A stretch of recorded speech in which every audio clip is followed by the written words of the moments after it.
মহিলাদের ওয়াজ না করলে ওরা আবার টাকা দেবে না। কমিটি চিন্তা করতেছে ওয়াজ যতই ভালো হোক টাকা না উঠলে বিপদ। কথা কর না কে? তাহলে মা বোনদের জন্য 2 মিনিট কথা বলার দরকার আছে না নাই?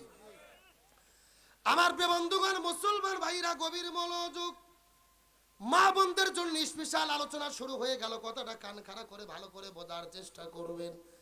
আমার নবীজি ওই মিরাজের রজনীতে সর্বপ্রথম চলে গেলেন জান্নাতটা পরিভ্রমণ করার জন্য। ওই জান্নাতটা যখন পরিভ্রমণ করা হয়ে গেল, ওই জান্নাত থেকে চলে গেলেন জাহান্নামের ভেতরে। ওই জাহান্নামের মধ্যে যাওয়ার পরে লক্ষ্য করে দেখে হাজার হাজার মহিলাদেরকে আগুন দিয়ে দাউ দাউ দাউ দাউ করে পুড়ে দেওয়া হচ্ছে। এই মহিলাগুলো আগুনের মধ্যে চিৎকার চেঁচামেচি করতেছে। আর ওই মহিলাদের মাথার উপরে কিছু কাকগুলো বসার পরে মাথার মগজগুলো ঠুকুরে ঠুকুরে ঠুকুরে ঠুকুরে খাচ্ছে। নবীজি দৃশ্য দেখার পরে মন খারাপ করলেন। ও ভাই জিবরাইল, এই মহিলাগুলো কারা যাদেরকে আগুন দিয়ে পুরানো হচ্ছে, মাথার মধ্যে কাক বসে গেল? এই মহিলাদের পরিচয় জানতে চাই। জিবরাইল বলে, ইয়া রাসূলুল্লাহ, মন খারাপ করবেন না, এই মাত্র আল্লাহ তাআলা জানায়া দিল আপনার উম্মতের ভেতরে অধিকাংশ মহিলারা জাহান্নামে যাবে। এ মুরব্বি মুরব্বি, এ মুরব্বি বসে দেখেন, মুরব্বি করলে কিন্তু যুবকেরা হাসে ওঠে। তার মধ্যে মুরব্বির মধ্যে রহস্য আছে না নাই? গত 3 মাস আগে কুমিল্লার একটা বক্তা, বুঝলেন বাবজান, মুস্তাক ফয়জি হলো নাম। ও একটা মাহফিলে, একটা মুরব্বি মাহফিল থেকে উঠে যাচ্ছে, উনি বলছে মুরব্বি মুরব্বি, মানে মুরব্বি আপনি বসেন যাইয়েন না, ও আছে আসুক।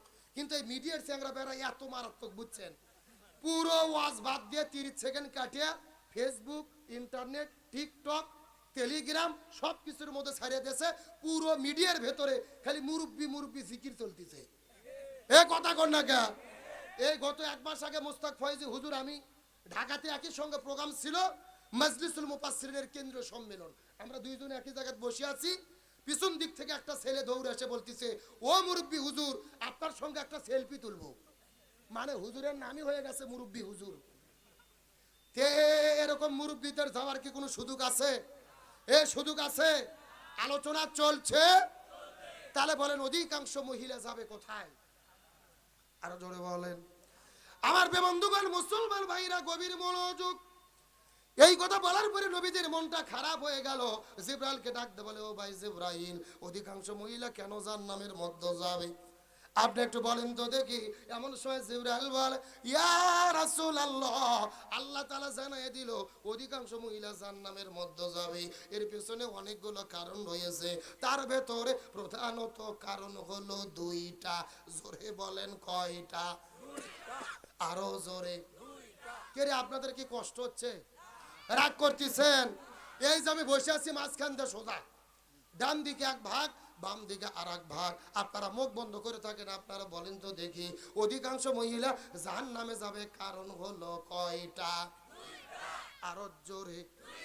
আপনারা মুখ বন্ধ করেন, আপনারা বলেন তো দেখি অধিকাংশ মহিলা জাহান্নামে যাবে কারণ হলো কয়টা?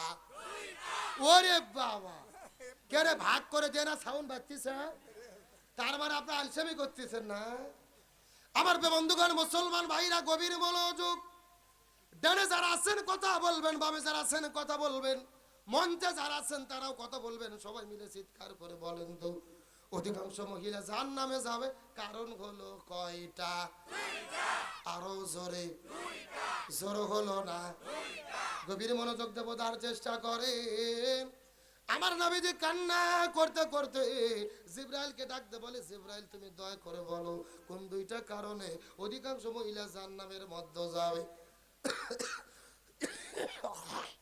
জিবরাইল বলে, ইয়া রাসূলুল্লাহ, এই 2টা কারণের ভেতরে প্রথম নম্বর কারণ হলো যেই মহিলাগুলো মাথার কাপড় বের করে আজরা পাজরা বের করে বেপরদা হয়ে ঘোরাফেরা করে, রাস্তাঘাটে যেই মহিলাগুলো বেপরদা হয়ে ঘোরাফেরা করে, যেই মহিলাগুলো পর্দার বিধান মেনে চলে না, এই মহিলাগুলো জাহান্নামের মধ্যে যাবে।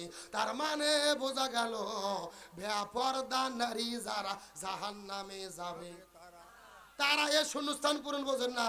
চিৎকার করে বলেন, বেপরদা নারী যারা,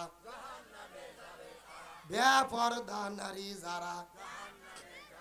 তাহলে বলেন তো দেখি পর্দা করার দরকার আছে না নাই?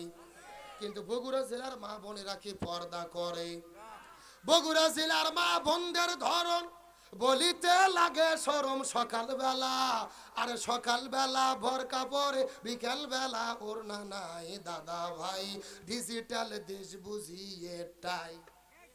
এ কথা কন, কথা কন। সকালে দেখবেন এমন ভাবে বরকা পরে সেনার কোনো বুদ্ধি, আর বিকেলে বরকা তো দূরের কথা, শরীরে ওড়না পর্যন্ত থাকে না। আর ওড়না যদি দেয় আমার দিকে তাকান, এরকম শুধু পেঁচায় পেঁচায়, একেবারে পেঁচে পেঁচে দড়ির মতো চেকন করে করে গলার মধ্যে দিয়ে পেছন দিক দিয়ে ফেলে দেয়। ঠিক ঠিক। আচ্ছা বলেন তো, পেছনে ঢাকার কি কিছু আছে? এটা পর্দা না বাটপারি? আরে নারীগুলো ঘরের শোভা, স্বামীর সেবা করে। এখন উল্টো দেখি নারীরা সব স্বামী কি ধরে মারে। ঠিক। কারা কারা